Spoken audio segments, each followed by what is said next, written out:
Hi, Rob. So this is the 27-page community policing plan that the city put out a draft version of. This 7 pages of recommendations from families who say it is time for change.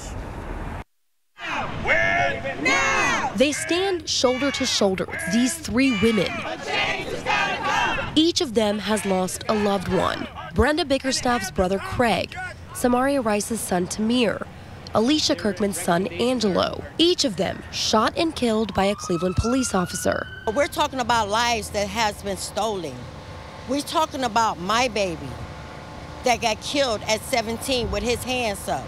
We're talking about other ones, loved ones, that has been killed with their hands up with no accountability. It's why the women worked together for 8 weeks, coming up with 7 pages of recommendations for Cleveland's community policing plan. A draft of the plan was released in May, seeking community input. But these families say they want to see more specific changes outlined. It's very vague. It's not to the point.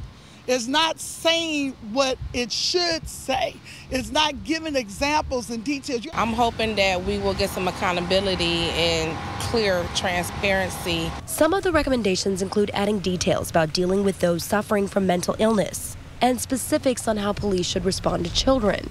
They also recommend recruits get an associate's degree before becoming officers. The hope, they say, is that they see their changes in the plan's final version. I'm gonna be honest with you, ma'am, we're serious, and I hope, I'm really hoping and praying that they don't think that this is a game. And the city of Cleveland and Cleveland police tell us that they are right now in the final stages of putting together a final plan to submit to the court for approval. Once that becomes approved, it'll start becoming policy. They tell us that they are listening to all of the recommendations and public input. Live in Cleveland, Homa Bash, News 5.